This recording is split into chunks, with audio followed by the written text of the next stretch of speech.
táctico. Grabando. Ahí está grabando. Aquí. Buenas noches. Este es el grupo de médicos COVID Valle del Cauca. Esto que vamos a presentar es una experiencia colectiva que hemos tenido los médicos de atención primaria que hemos creado este grupo desde hace varios meses. Aquí tenemos la experiencia de un grupo de pacientes. Esto no intenta ser un estudio epidemiológico, solamente estamos mostrando una experiencia colectiva de manejo en base a unas pautas que hemos ido estudiando poco a poco. Aquí estamos, estos pacientes, pues este grupo está conformado por mí, que soy el doctor Marco Martínez, el doctor Jaime Gil, dermatólogo con amplio conocimiento en inmunología de piel, el doctor Juan Diego Rivera, médico general, veterano de la ciudad de Cali, de muchos años de experiencia, el doctor Camilo Torres, también es otro médico de amplia experiencia que no está en este momento en comunicación, el doctor Alberto Incapié, el doctor Jimeno Rojas y su esposa, la doctora Elizabeth Garcés. Tenemos aquí varias personas que nos han colaborado, que es la doctora Juanita Camacho, médica general del ICESI, que ha sido coordinadora del programa de telemedicina, la doctora Natalia Paeres, psicóloga de la Universidad Javeriana, que también ha sido coordinadora del programa de telemedicina y apoyo a pacientes. Está también nuestro terapeuta estrella, Ricardo Mejía. Juanita, si quieres pasemos la siguiente diapositiva. Bueno, esto todo lo hizo la doctora Juanita en un estudio, en un esfuerzo grande donde hizo una recopilación de una serie de casos que hemos intervenido en la ciudad de Cali. Esto siempre lo hemos hecho con pacientes ambulatorios, con un programa de clínica virtual de telemedicina. Hemos discutido ampliamente los tratamientos que hemos dado a los pacientes en las diferentes fases de la enfermedad y hemos tenido en cuenta lineamientos éticos de responsabilidad civil para que nuestros tratamientos, ante todo, no hagan daño a nuestros pacientes. Hemos tenido el soporte de los investigadores de la Universidad del Valle y hemos discutido grupalmente, noche tras noche, en foro tras foro, por varios meses, todas las decisiones que hemos ido teniendo en cuenta y son unos lineamientos generales que como grupo médico hemos llevado a cabo. Doctora Juanita, si quiere pasemos la siguiente diapositiva.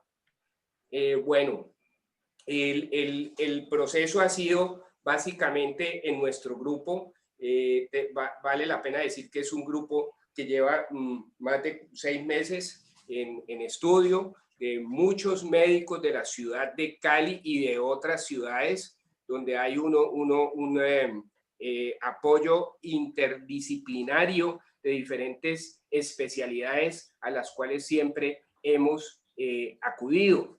Siempre hemos hecho un acompañamiento a los pacientes y a sus familias en estos procesos. Hemos establecido un cerco epidemiológico, familiar y laboral, del cual ahorita el doctor Jimeno nos va a hablar un poquito. Hemos contribuido o hemos querido contribuir a disminuir los ingresos a los servicios de urgencia y hospitalizaciones de la ciudad.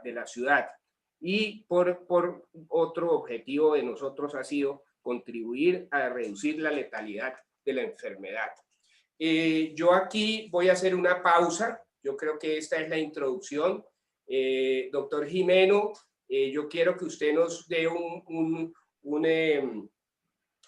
paréntesis en lo que es el cerco epidemiológico y no solamente pues el impacto que se tiene en tratar un individuo, sino háblenos un poquito de ese cerco epidemiológico que usted tanto maneja en su tratamiento. Jimeno, doctor Jimeno, ¿nos está escuchando? Hola. Bueno, el doctor Jimeno como que no está conectado. Juanita, ¿estamos ahí? Sí. Bueno, ¿quién más está aquí con nosotros? Que es que no les escucho. Se me fueron. Bueno, Juanita, pasemos a la otra diapositiva. Bueno, la metodología de este proceso ha sido básicamente por telemedicina, con una línea de WhatsApp, donde los pacientes tienen acceso a buscar el apoyo de un médico. El grupo médico conformado por nosotros hace una historia clínica a través de telemedicina adecuada. Tenemos apoyos diagnósticos, laboratorios, imágenes, y de acuerdo a eso tomamos conductas terapéuticas. La evolución diaria se hace de los pacientes por 7 a 14 días de acuerdo a la evolución del proceso. Tenemos terapistas respiratorios domiciliarios, enfermería en casa y oxígeno domiciliario cuando se requiera.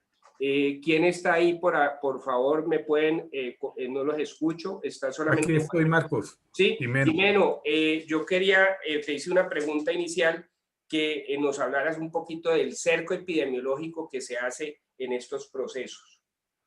Bueno, primero que todo explicarle a todo el mundo que esto es una enfermedad que no se trata solamente del caso, sino todas las personas que han tenido contacto estrecho con el paciente, que conviven con el paciente o que desde el punto de vista laboral han estado en un contacto estrecho con el paciente o en su ámbito social.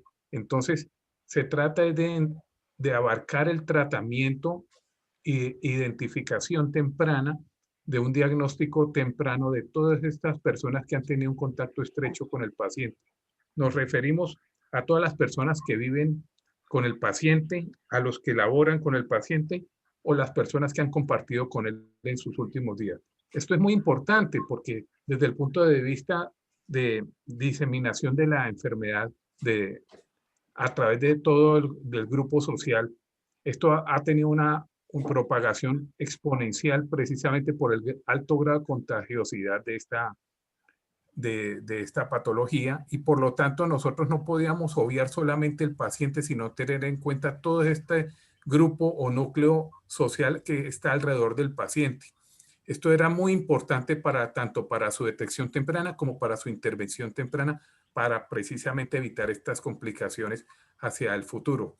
Recordando pues las fases de nuestra enfermedad de la que estamos tratando en este momento. Entonces, teniendo en cuenta esto, tenemos que llegar a todos estos contactos estrechos familiares, sociales, laborales. ¿Por qué? Porque así se propaga este virus. Por lo tanto, nosotros no podíamos hablar solo de casos, sino de todo su núcleo social que cohabitaba con el paciente o que trabajaba con el paciente o que tuviera contacto social con él.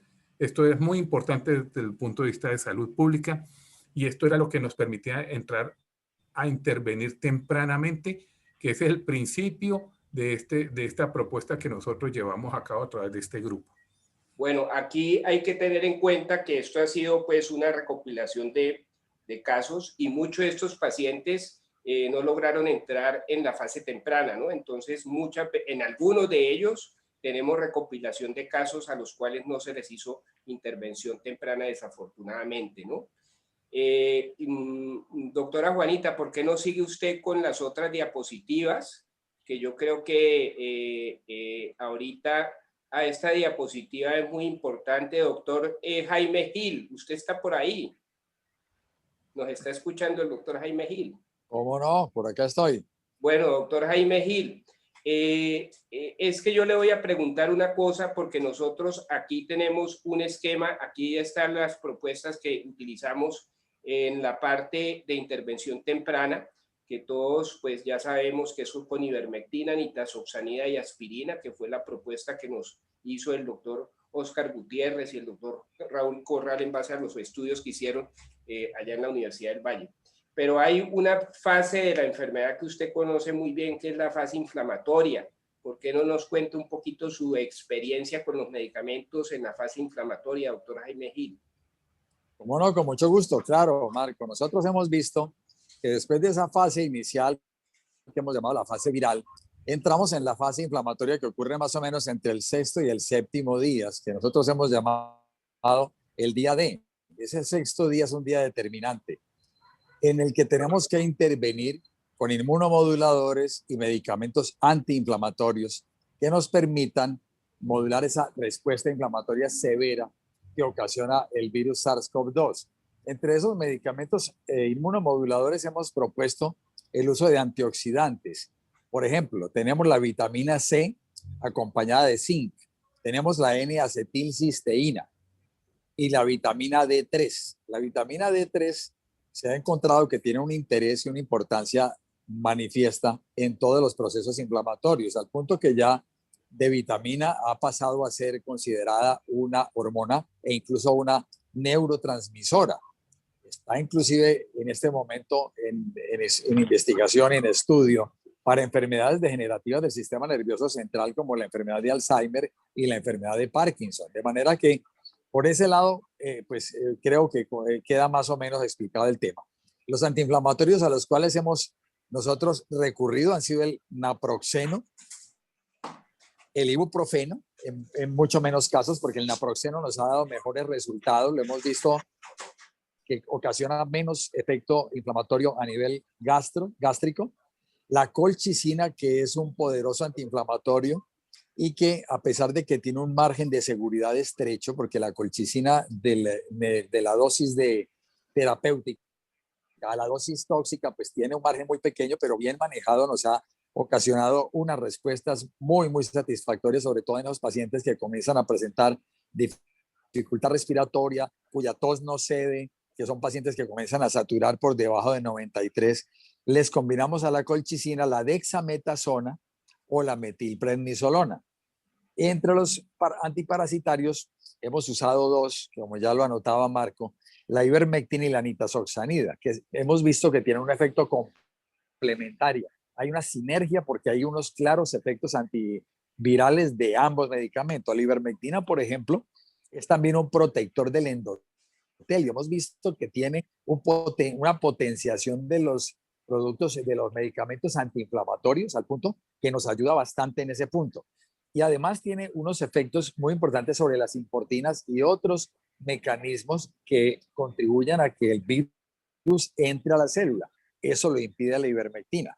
De otro lado, la nitazoxanida también protege la entrada de ese virus a la célula. Es como el complemento ideal de la ivermectina. Hemos también recurrido a anticoagulantes y antitrombóticos. Ya decía el doctor Marco y el doctor Jimeno que la aspirina o aspirineta en dosis de 100 miligramos diarios o incluso interdiarios prestan también un invaluable servicio complementario.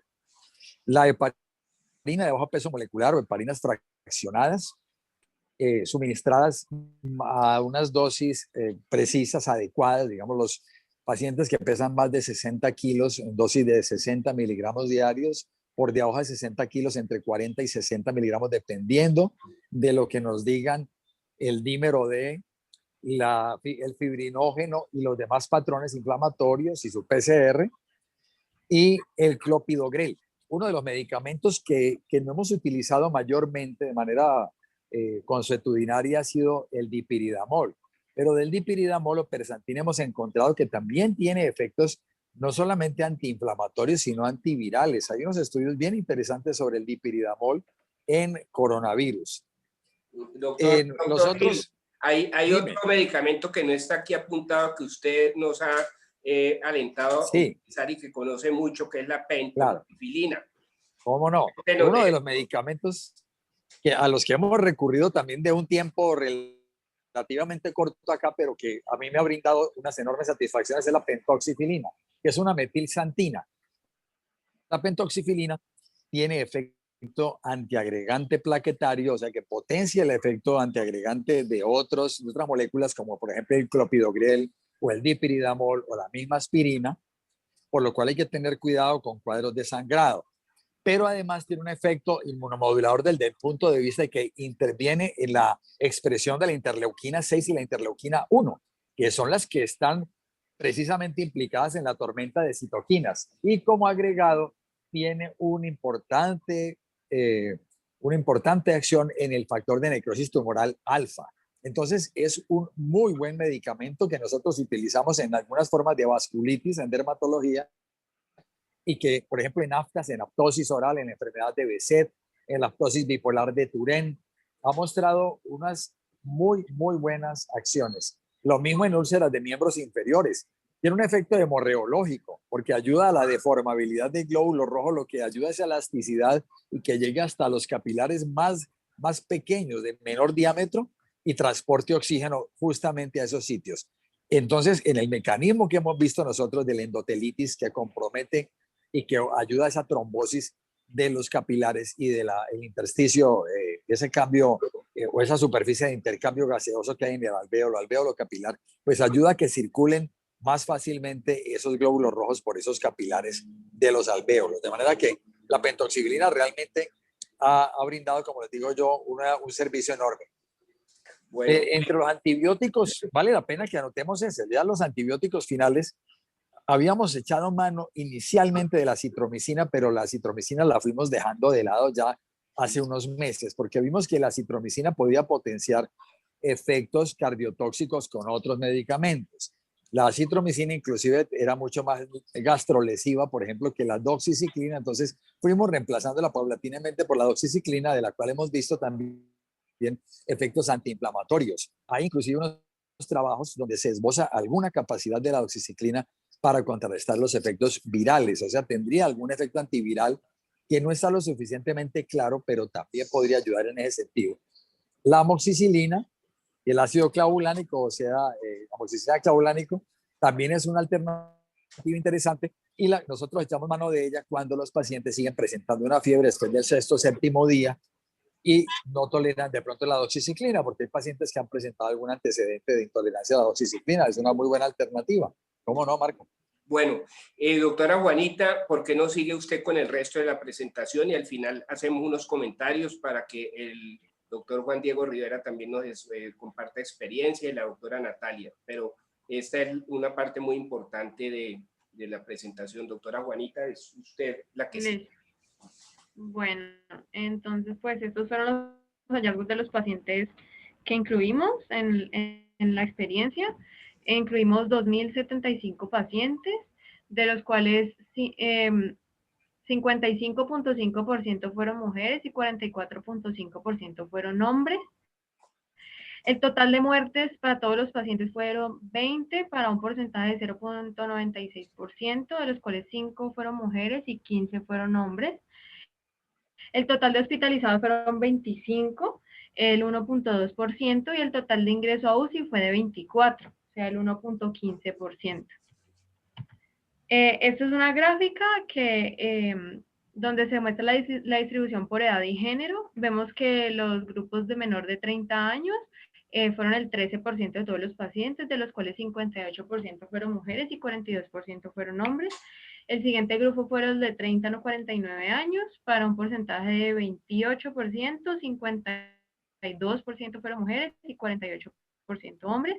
Luego está el grupo más numeroso, que fue el de 50 a 69 años, con un 38% de todos los pacientes, 57% de ellas eran mujeres y 43 hombres. De 70 a 89 años fueron el 19% de los pacientes, 55% mujeres y 45% hombres. Y el grupo menos numeroso, que fueron los mayores iguales a 90 años, que fueron el 2%, de los cuales 57% fueron mujeres y 43% hombres. Esa es una tabla, mostramos de cada grupo de edad, cuáles se manejaron en casa, cuáles requirieron derivación a hospitalización o servicio de unidad de cuidados intensivos. Entonces vemos que en el grupo menores de 30 años se atendieron 260 pacientes, todos fueron atendidos en casa, no hubo ninguna mortalidad. De los pacientes de 30 a 49 años se atendieron 583, de los cuales 575 fueron atendidos en casa, 4 requirieron hospitalización y 4 requirieron UCI, ninguna mortalidad. O sea, los 583 se recuperaron.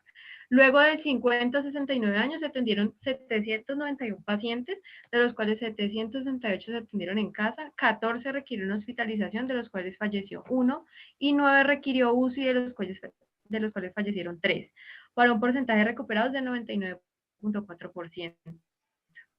De 70 a 89 años atendimos a 401 pacientes, 385 se atendieron en casa, de los cuales falleció 1, 6 requirieron hospitalización y 10 requirieron UCI, de los cuales fallecieron 6, por un porcentaje de recuperados de 98.2%.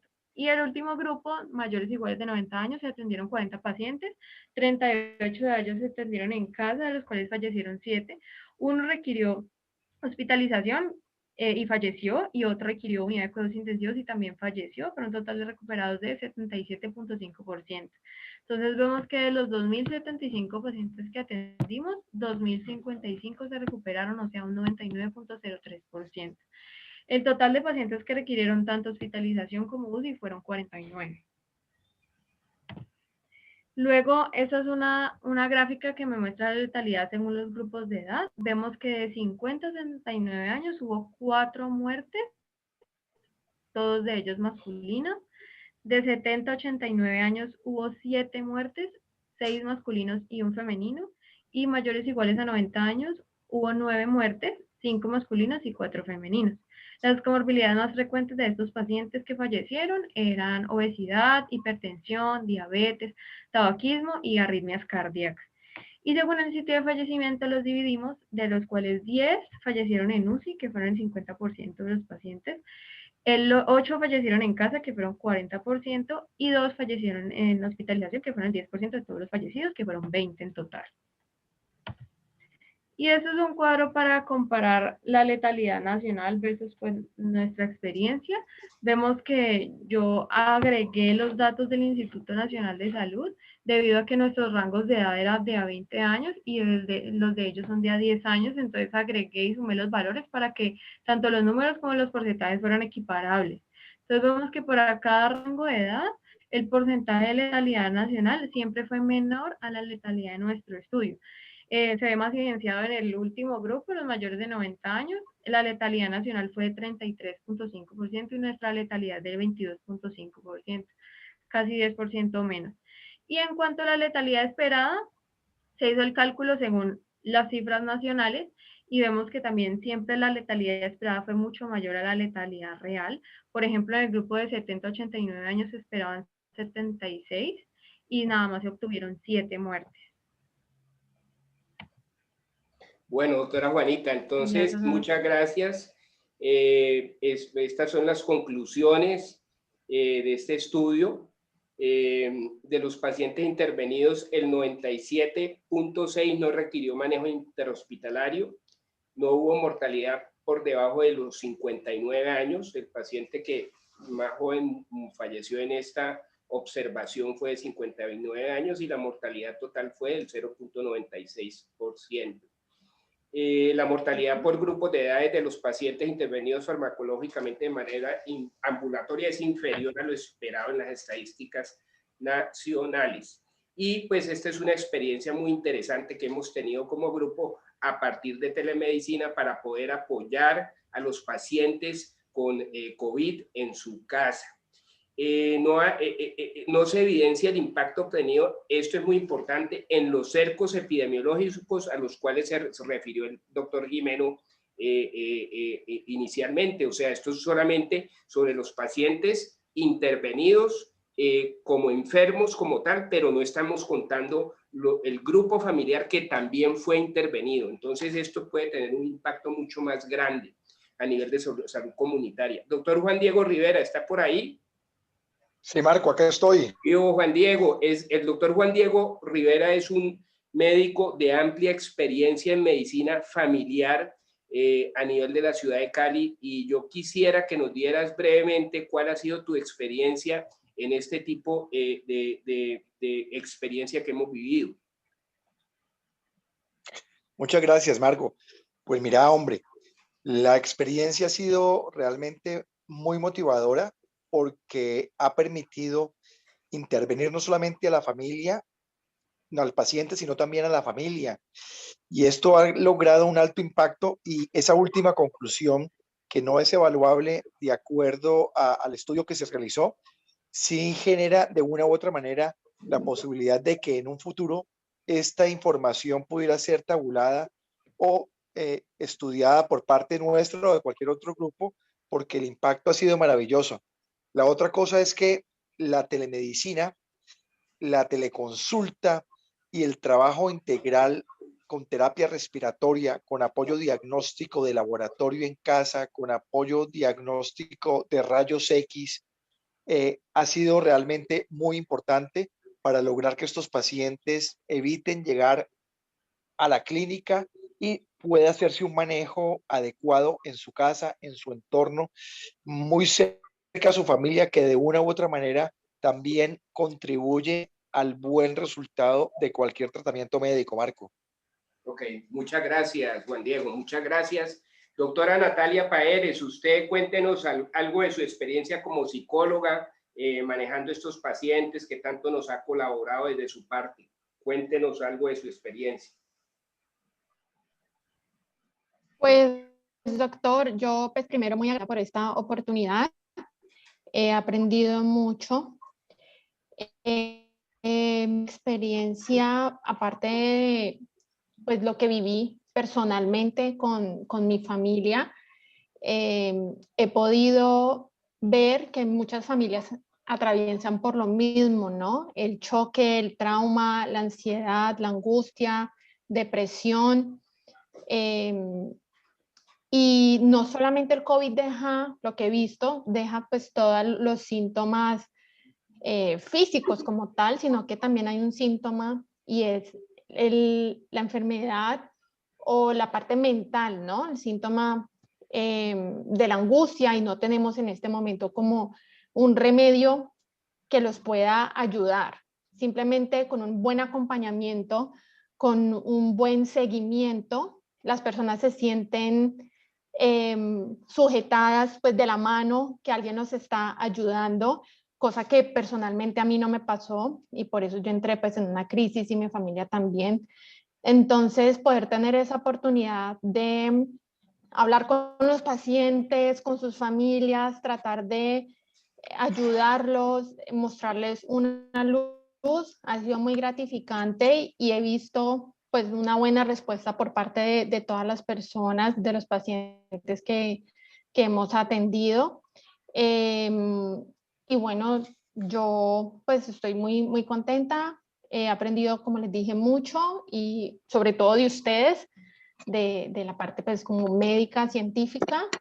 Y bueno, pues aquí seguimos en ese acompañamiento a toda la familia y a los pacientes pues que en este momento Muchas tienen gracias, la Natalia. enfermedad.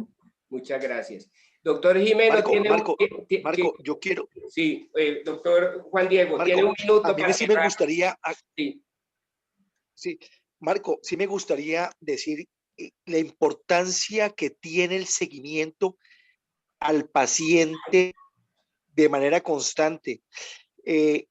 Los pacientes se sienten muy acompañados, incluso más acompañados que si estuvieran o no en la clínica, siempre y cuando el acompañamiento nuestro sea constante, que es lo que ha causado la diferencia y el impacto en el tratamiento. El paciente no se siente angustiado desde el punto de vista, no siente soledad, no siente temor a que no hay respuesta de parte de ninguno de nosotros, y yo creo que eso es fundamental, el acompañamiento. Muchas gracias. Marco, yo Tiene 30 segundos, quería agregar, Jimeno, que se va a acabar. solamente, no todos los que se infectan con SARS-CoV-2 desarrollan el COVID-19. Solo el 20%